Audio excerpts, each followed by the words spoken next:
Hello, everybody. Welcome to Medicine and Science on the Pod TV network, broadcasting in over 150 countries, including Barcelona, Spain, where I'm broadcasting from, and of course, Hawaii, where Dr. Patmos is, LA, where Rick Rausner is, and Mark Lee from the Raleigh-Durham area.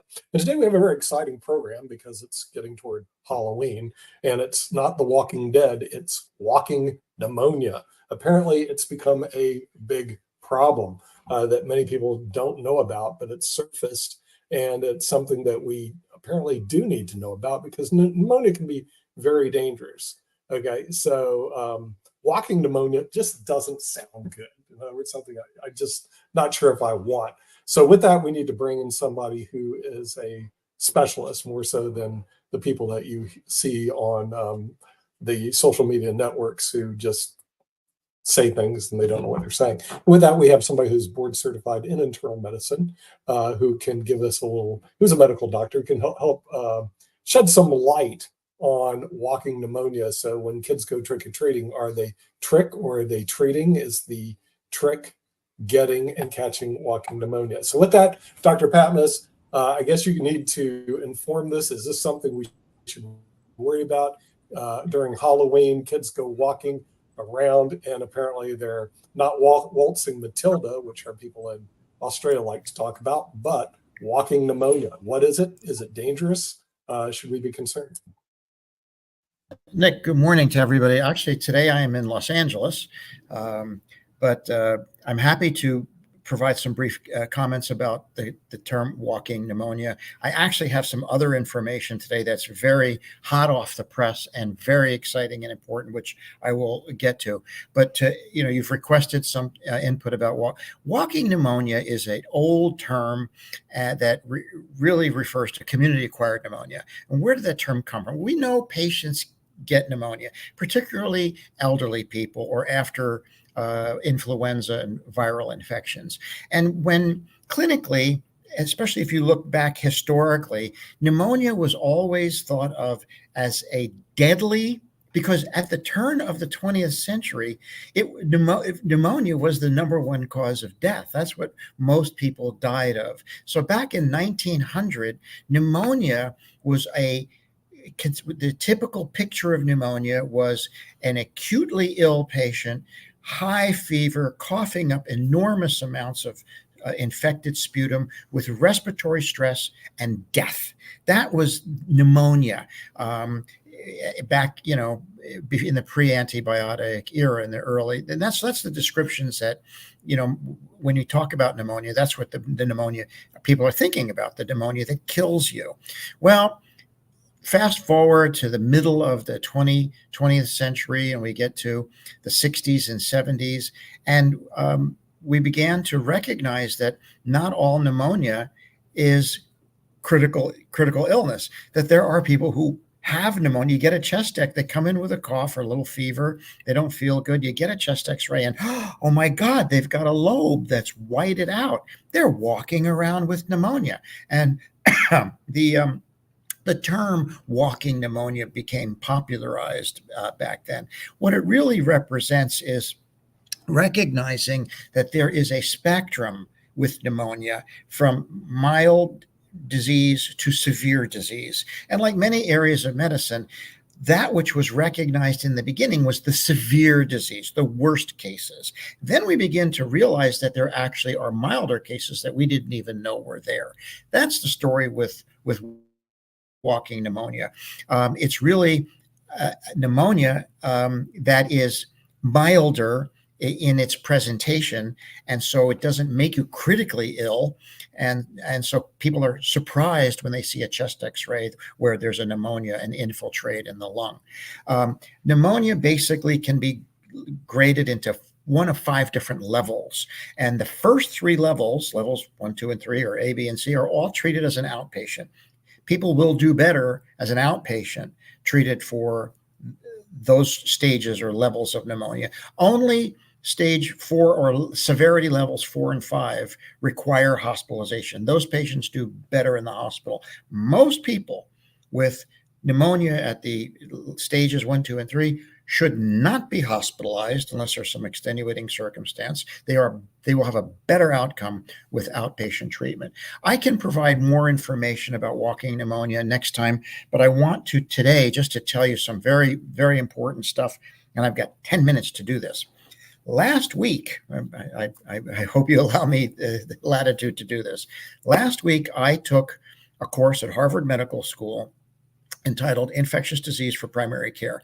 And this was a very important course. You know, they had the luminary faculty at Harvard Medical School, and one of the guest faculty from Children's Hospital Philadelphia, Dr. Paul Offit, gave the keynote address. Dr. Offit is the doctor. He's a very famous infectious disease doctor who invented the rotavirus vaccine. Well, he gave a presentation about COVID, and I picked up some new insights that I really want to share with you because they're extremely important. What he basically did was he went through from the beginning of the pandemic. He showed clearly and unequivocally how that virus came from a zoonotic event at the market. It's not a product of gain of function, and he was able to show that with genomic analysis. He then also went on to explain the wave of variants, how many variants we've had, and how these variants we're just really chasing variants. He went into significant detail about how COVID has changed from a disease that killed 1.2 million Americans to now it's gotten much better, or only killing about 1,000 Americans a week. That's way down from what it was. And COVID has become more of a mild illness. How is it that it has happened? Has the virus gotten weaker? Why is it that in 2020, people got COVID and they died like flies? And in 2024, people get COVID, a few are dying, but most are having outpatient disease. Here's the reason why. About 80 to 90% now of people in the United States have either had at least one dose of vaccine or been exposed to COVID. When you get vaccinated, you develop what's called cell-mediated immunity. Cell-mediated immunity is long-lasting. It provides long-lasting, enduring protection against the severe outcomes. It prevents and reduces significantly so by 90% death and severe disease. That's due to cell-mediated immunity, which is long-lasting. The vaccine does also produce humoral immunity. That's an antibody, and that is transient. You lose that. Those antibody levels wane in about 3 months, or maybe at the most 6 months. So what happens is with vaccination, you get the benefit of enduring protection against the worst outcomes, but only transient benefit against the mild form of the disease. And so that's why, people are not being vaccinated now. I mean, the United States has essentially people in the United States have abandoned COVID vaccination. The overall vaccination rate is down under 50%, and among young people, it's under 10%. So basically, the public is ignoring the recommendations from the experts to get vaccinated. And so what that has led to, what that has set the stage for, we have now a population that is, pretty well protected against the worst outcomes, but not at all protected against mild disease because they're not getting boosted. So the antibody levels, whatever antibody levels they had, rose and fell. Now with cell-mediated immunity, what happens is the lymphocytes can produce antibodies when challenged. That's why people are not getting severe disease. So what we have created here is a perfect setup to create ongoing COVID with variants. Here's why. People are not getting vaccinated. They're not getting boosted. So they're getting mild COVID. Last week in the United States, 5.6% of the population, about 19 million people had COVID in the United States last week. 1,000 of them died. 138,000 of them went to the emergency room. So, people who are not infected can't be making variants. The variants are made by people who are infected. And who's infected are those people who don't have humoral immunity. They're likely to get infected, and they're the ones generating the variants. So to quickly sum it up here, what I'm going to just make a few points. Uh, Vaccination produces enduring protection against death and severe disease. It does not produce long-lasting protection against mild disease. That requires boosting. Most Americans have abandoned the vaccination. The parade of variants is continuing. The combination of cell-mediated immunity and humoral immunity gives you the best protection against all forms of COVID. And so that leads to the final point I want to make, which is the tension between the recommendations in the UK and in Europe, which largely follow along the Great Barrington Declaration idea, which is just vaccinate the elderly and the chronically ill, and don't worry about everybody else because they're in a low-risk group. They're not likely to die. That's what they do in some European countries. In the United States, CDC has recommended a broad vaccination strategy, everybody over 6 months. And there's this tension between what are they doing in Europe and what they're doing in the United States. And Dr. Offit came down on the side of UK, of a more targeted approach. He feels that trying to get everybody vaccinated is just going to backfire. I disagree.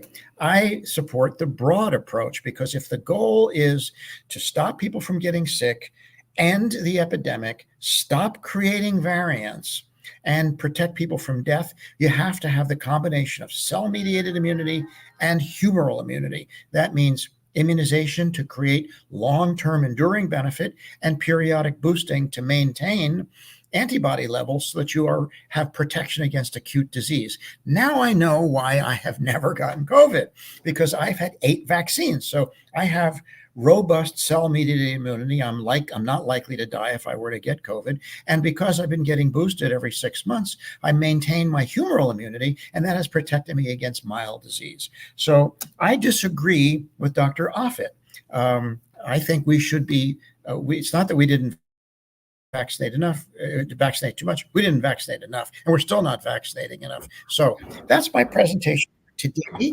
And I'm happy to open it up for a discussion.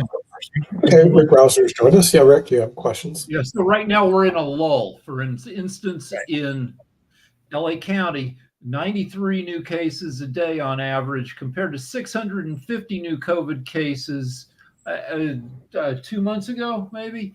But the lull sets us up for the big peak of the year, which happens end of December, beginning of January. We're starting to, it's out of everybody's mind. We think, we don't think about COVID anymore. Almost nobody's wearing a mask, and we're together at football games. We're staying inside more in classrooms, and just as the weather gets colder, and then Halloween, everybody's, running around, and then into Thanksgiving and all these during the holidays, that helps spread it. So the rates will start going up over the next 2 months, and then you'll start seeing news stories that, hey, COVID's here again. It never went away, but it's just going to become more prevalent. And this pattern repeats every year. You're absolutely right. Right now in the United States, about 1 in 20 people are infected with this virus. They're making it, they're replicating it, they're disseminating it, they're reproducing it, they're mutating it, and they're sharing it with everybody. About 1 in 20 people. And most people now are not vaccinated. They don't have humoral immunity. They may have some protection from the earlier vaccines against severe disease, but they have no protection against mild disease or just infection in general. So we have set the stage for another surge. We got 1 in 20 people making virus, and the rest of the population vulnerable to it. So we're going to see another surge as soon as the weather gets a little bit more nasty and we get more into wintertime. And so yes, you are 100% right, Rick. Dr. Patmos, I have a little problem with the demographics you just said. 138,000 people hospitalized in the United States. 138,000 went to the emergency room. Went to the emergency room, okay, and 1,000 people died. Now, I have to admit, I don't get media in the United States very much anymore, but I was in Salt Lake all last week doing business, and there was no report at all of COVID.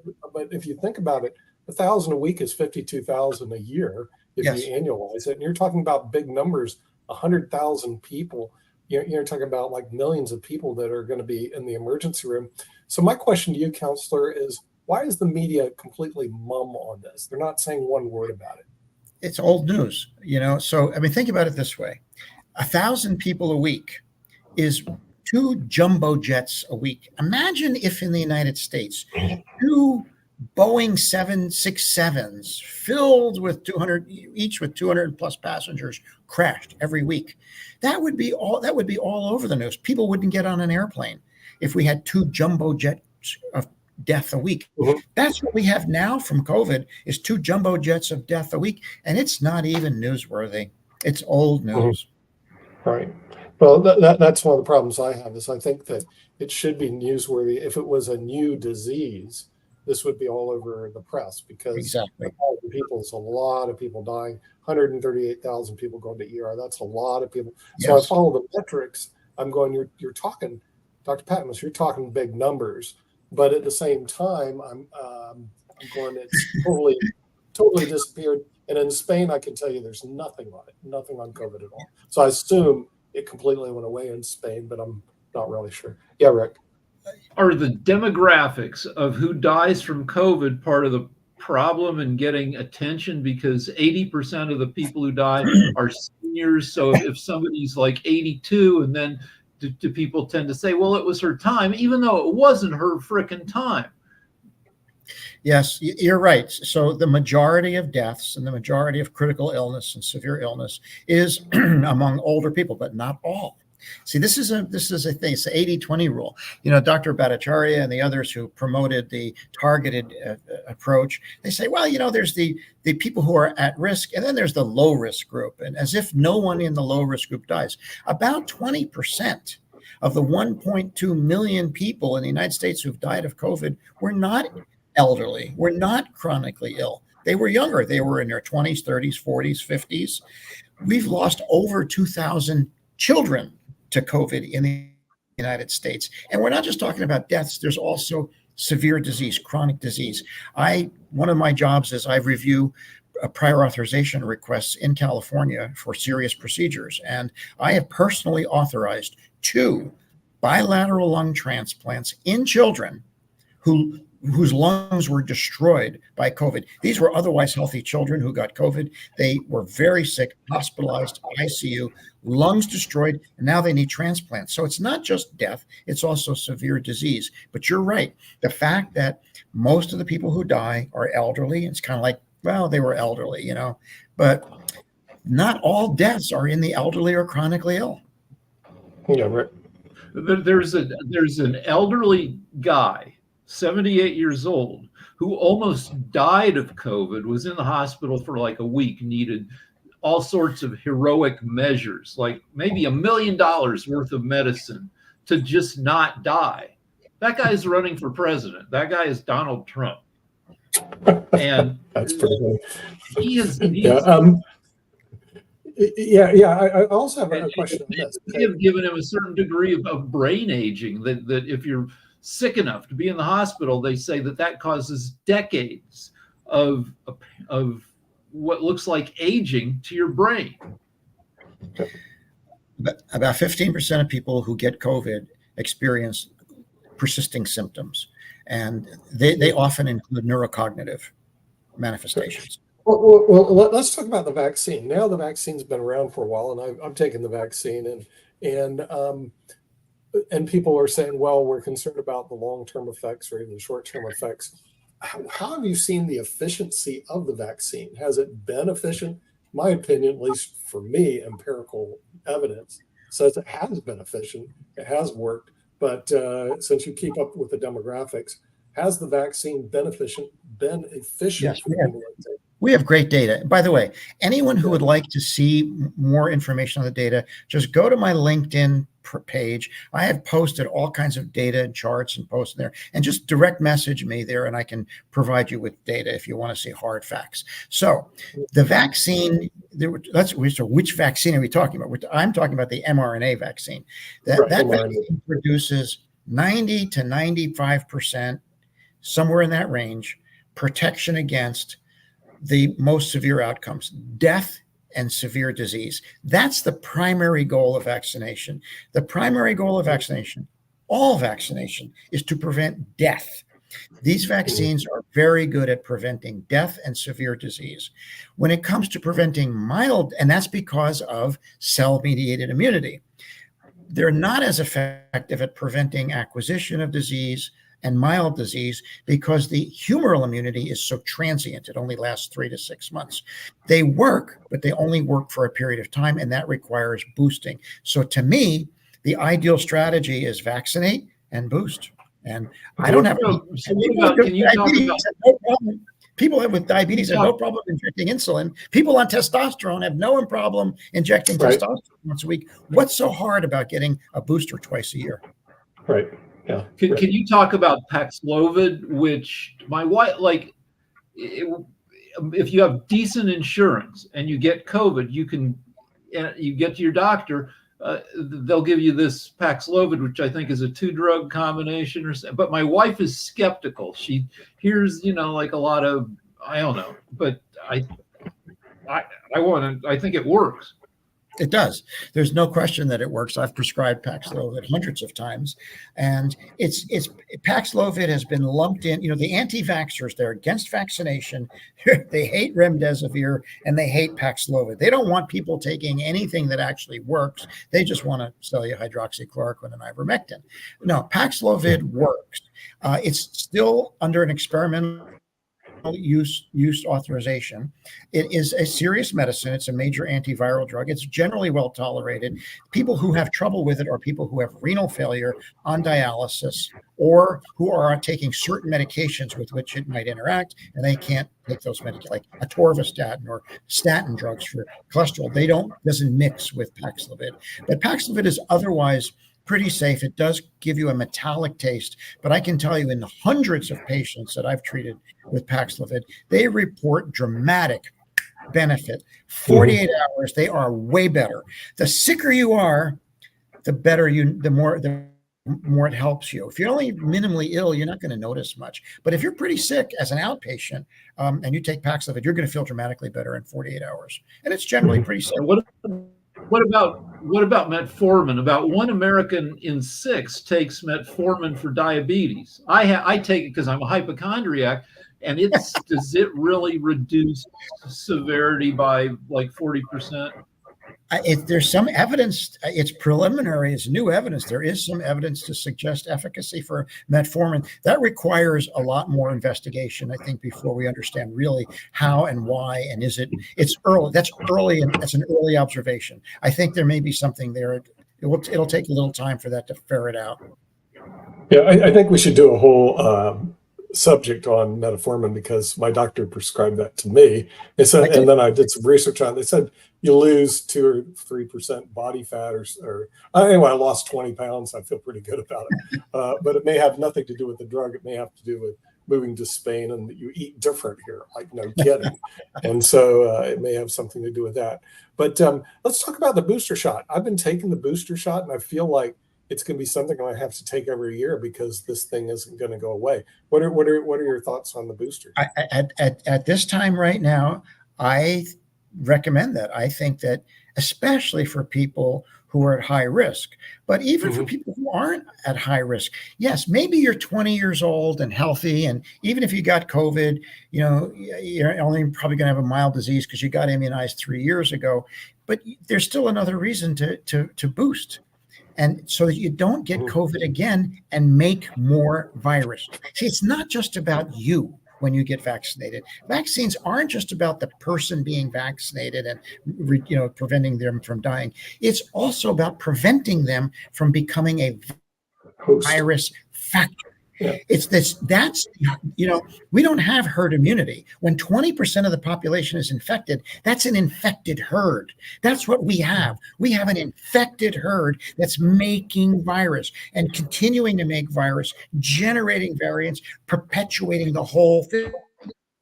So one reason I would argue for immunization is to reduce the size of the herd, the infected herd. Mm-hmm. Yeah. So 1 senior in the U.S. in 40 has been killed by COVID.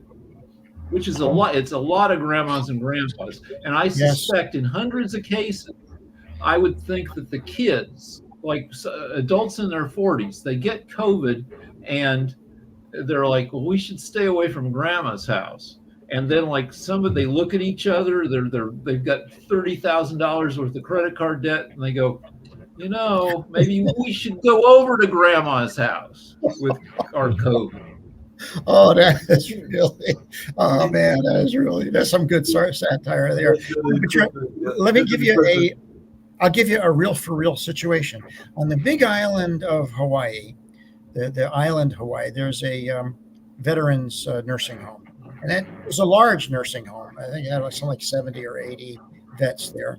And they did really good at keeping COVID out in the beginning. And then a family member or a staff member introduced that virus into that nursing home. And within 2 weeks, half of all the residents were dead.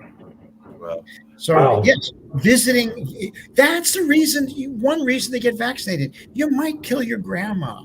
My grandmother, my dad was just in a home that was going on, like one of those wellness homes that your rehab home. That's what I was looking for. I think he was recovering from his surgery and doing well and everything. So I'm glad of that. They may be, him and his lady love may be going to the beach shortly and everything like that, just to get that water and that relaxation and all along those lines, which you kind of identify with Dr. Patmos as a scuba diver and other things that you're into. But one thing that I was curious about, we had another doctor on earlier, it was actually on the World Edition, as Rick knows. Nick may know that he goes back and watches the show since he wasn't on that show. One thing that I brought up to him, and I'd love to hear your thoughts around this, is that he did his research independently. So how much should we be worried about research being done that is funded by organizations? Because he is an anti-cannabis doctor. He was actually saying a lot of things that are against the cannabis industry and the THC levels of cannabis and everything. But Dr. Wiggins was making it very clear that his research was independent. And when I think of a lot of these research that we're getting funded now,